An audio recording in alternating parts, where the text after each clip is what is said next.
Good evening, Snorkel MMA here, and welcome to my predictions for UFC Fight Night, Burns vs. Morales, taking place in Las Vegas card number 487. Okay, on to the first fight. Gripping stuff here. This card is actually pretty good, by the way. Like, this card is overhated. There's some pretty good fights in this card.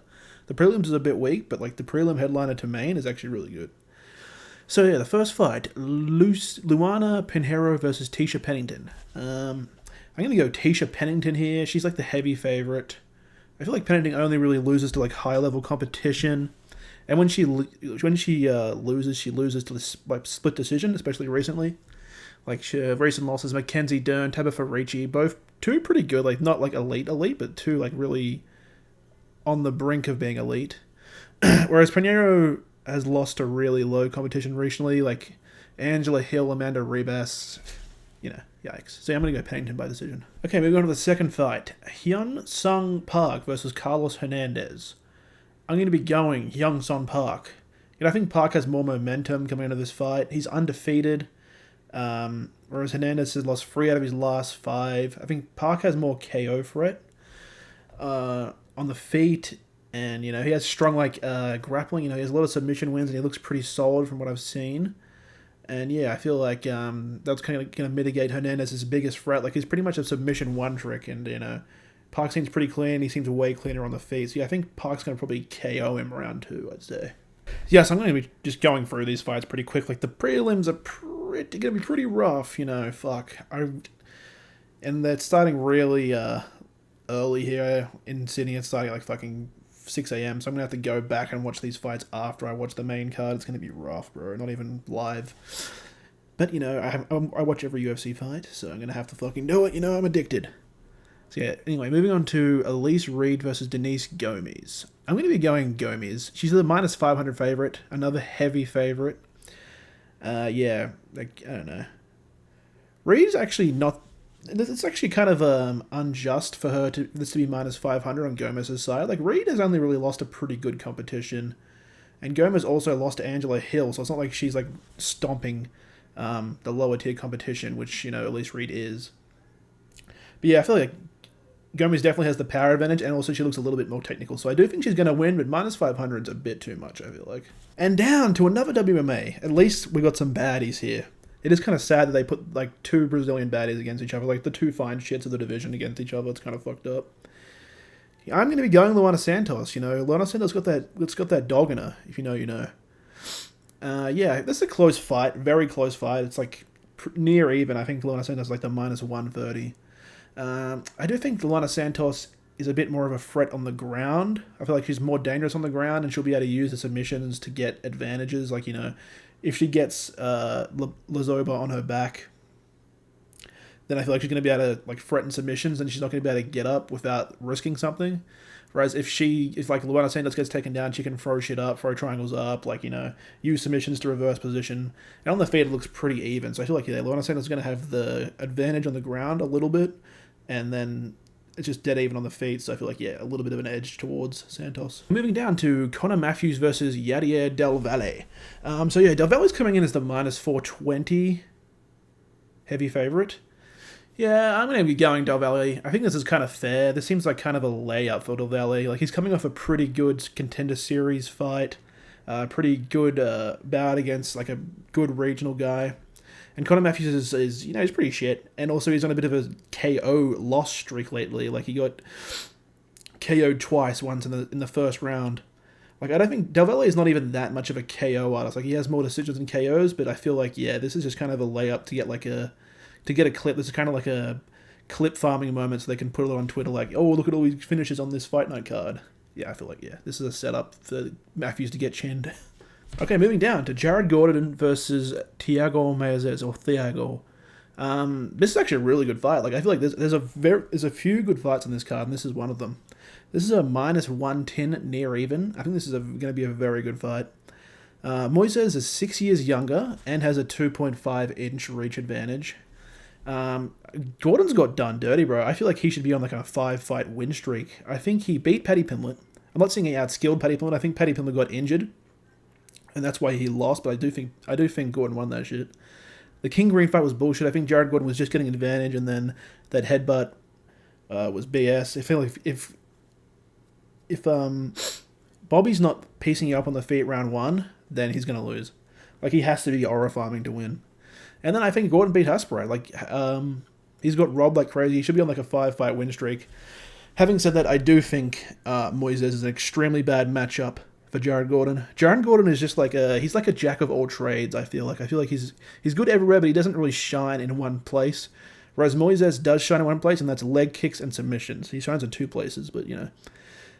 Yeah, I feel like the reach disadvantage is going to be really bad, because Jared Gordon's going to have a real hard time countering. Like, he's not going to be able to do much when Moises leg kicks. I feel like Moises can like leg kick at will, and, you know, Moises has like fucking 20 submissions, so I don't think it'd be wise for Gordon to like try and take him down. Maybe he'll take him down and just be wrestling heavy on top, just pressure.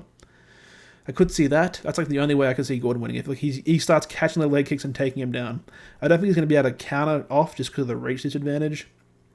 And, you know, Moises is really good at, you know, hiding the leg kicks and also, you know, making himself safe when he throws them. So, yeah, I feel like he's going to leg kick him at range, wear him down, and then maybe, you know, after he's so worried about the leg kicks, he, like, sneaks in an overhand, or he sneaks in, like, a fucking jab hook, like a 1-2 or some shit, like a 1-2 hook, and then knocks him down and submits him, I feel like, yeah.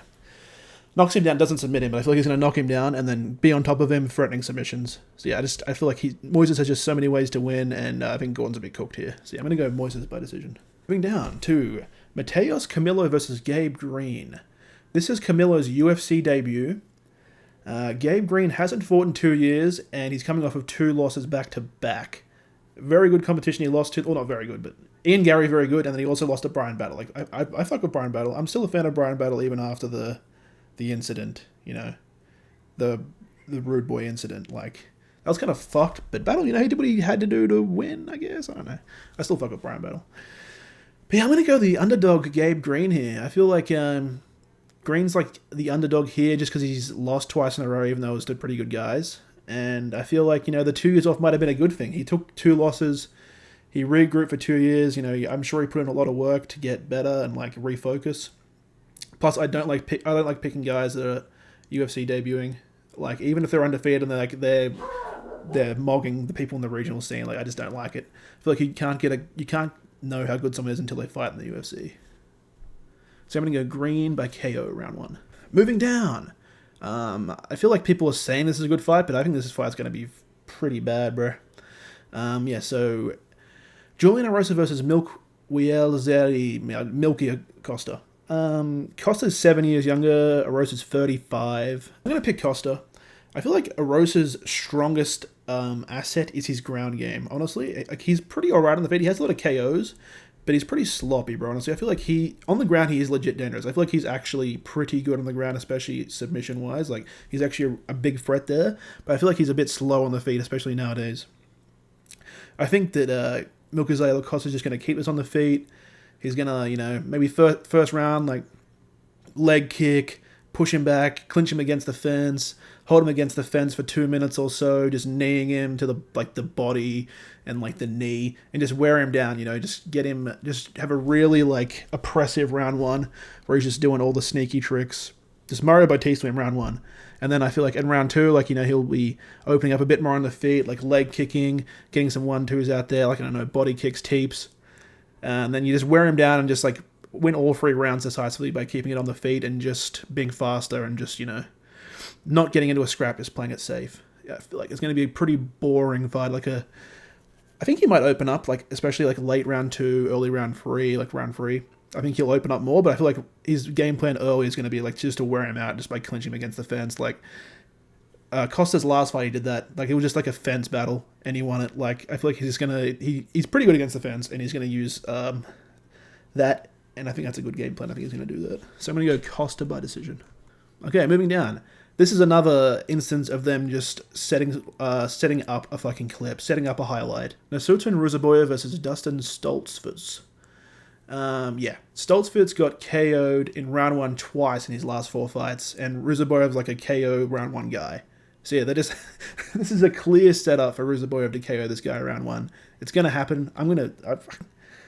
I'm just a bit scared he might get out, or I would put like $10 on it because, you know, picking the round's really good. But this is set up for a highlight clip. Maybe he'll make it to round 2, but they're setting this up for like a round 1 KO.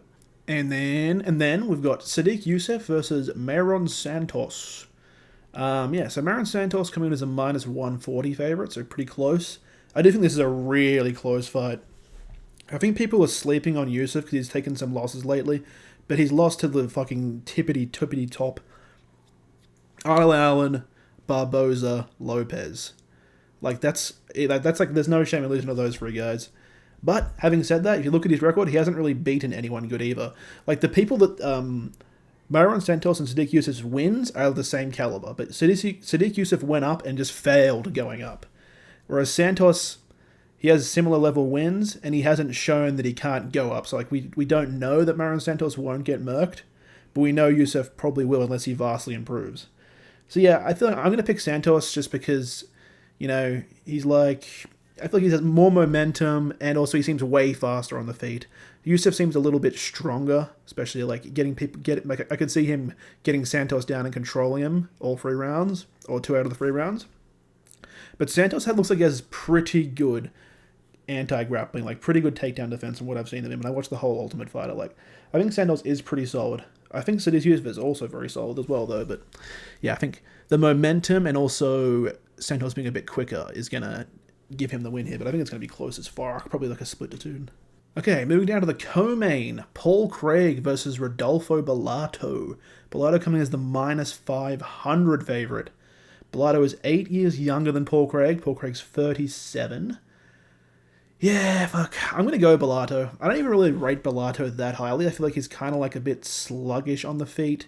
But he's definitely better than Paul Craig on the feet.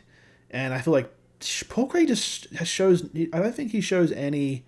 He doesn't show any improvements, and I don't think he even really gives a fuck about improving. Like, surely he would have improved a bit by now. He would have learnt more than a body kick and, like, just fucking pulling guard. Like, that's all he ever does. Like, he just never learns from anything. And I feel like Bellato... He looks a deceiving. He actually fights smart-ish. He fights sluggish, but also like a little. I feel like, you know what I mean, like a bit smart. So yeah, I think Bellato's probably going to find the knockout here. I think it's going to be a rough round 1. Maybe he'll even cut Craig up a bit, Paul Craig up a bit. Paul Craig will be doing the same shit, and the body kicks aren't going to work like it worked on fucking Bo Nickel, even though, you know, Bo Nickel still won, but he's not going to be able to spam leg kicks at fucking free will like he could against Bo Nickel. I feel like Bellato will find a counter that. He'll grab the leg and just fucking flop him over, or he'll like leg kick him as he's going. I don't know, but, you know, body kicks are actually quite hard to counter. Like, I don't know, what do you do? Like, I don't know, they're quite hard to counter, but I feel like he'll find a way to counter them.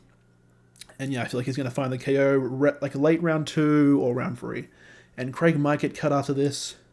He might not. He's still a big name, and he still draws in. I don't think he'll get cut, honestly. Like, as long as you draw in and you're not getting completely mogged, like, the Bo Nickel was close. At least he made it. I don't know. I just feel like Paul Craig's too big of a name to get cut, but it could happen. Okay, moving down to the main event. I think this is going to be a fucking banger of a fight, by the way. Michael Morales is coming in as the -650, huge favourite. Morales is 13 years younger than Burns. Burns is 38 in the welterweight division. Morales has an 8-inch reach advantage. Morales has a 79-inch reach, right?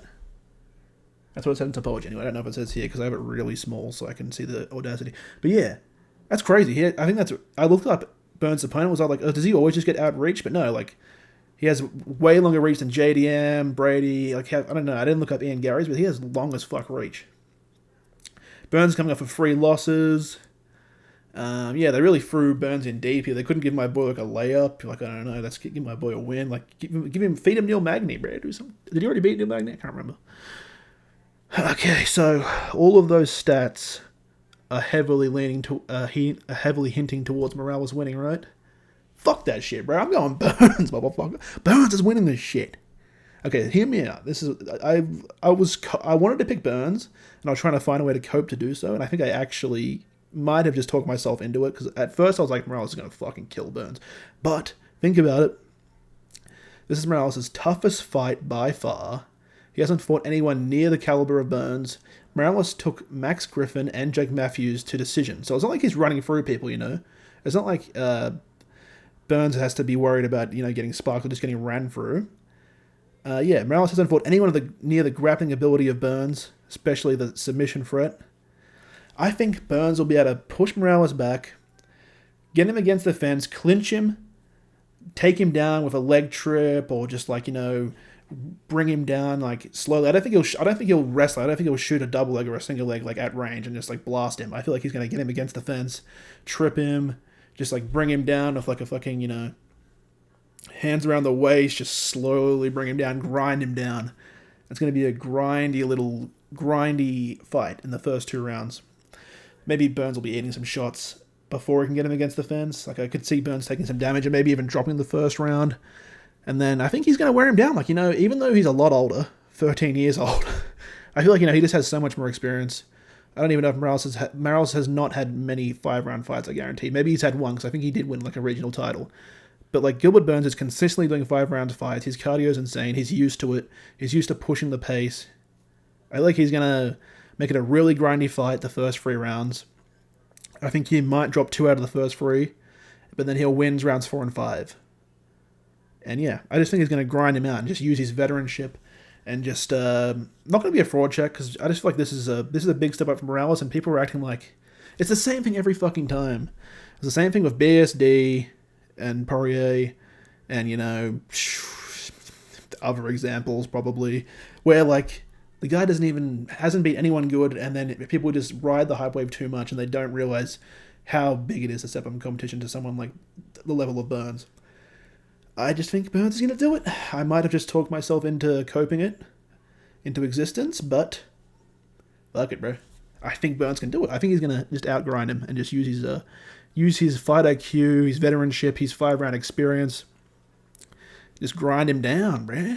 Just take him down at least 3 out of the 5 rounds, and just it's going to be. I think he'll be threatening subs and getting damage off on the ground. It's not going to be a boring ground game. And I could see him also just maybe one of the rounds just finding a really good overhand, dropping him, and then following him down and holding him down. Yeah, I think we're going to do it, right? The Burns money line's coming in. I could even see Burns getting a sub round 4. Late round 3, round 4, round 5. When Morales is gassed and he's just getting taken down again by Burns, maybe he'll try and do some risky shit to get up, because he's like, fuck, I'm dropping rounds here, I really need to get back up. He'll do some risky shit to get back up, won't use proper technique, and then Burns will get the back and just get a rear naked choke. Or Burns will get side control and get an arm triangle or something like that. I think that will happen. It's either going to be a decision by Burns wearing him down, or Morales is going to get frustrated / overzealous and just fuck, I have to get up. And then he's just going to get up in a stupid way and get caught. Yeah, I'm going to go Burns by submission, round 4 or 5. Okay, guys, that's all from me. Thanks for watching, and I'll see you in the next one.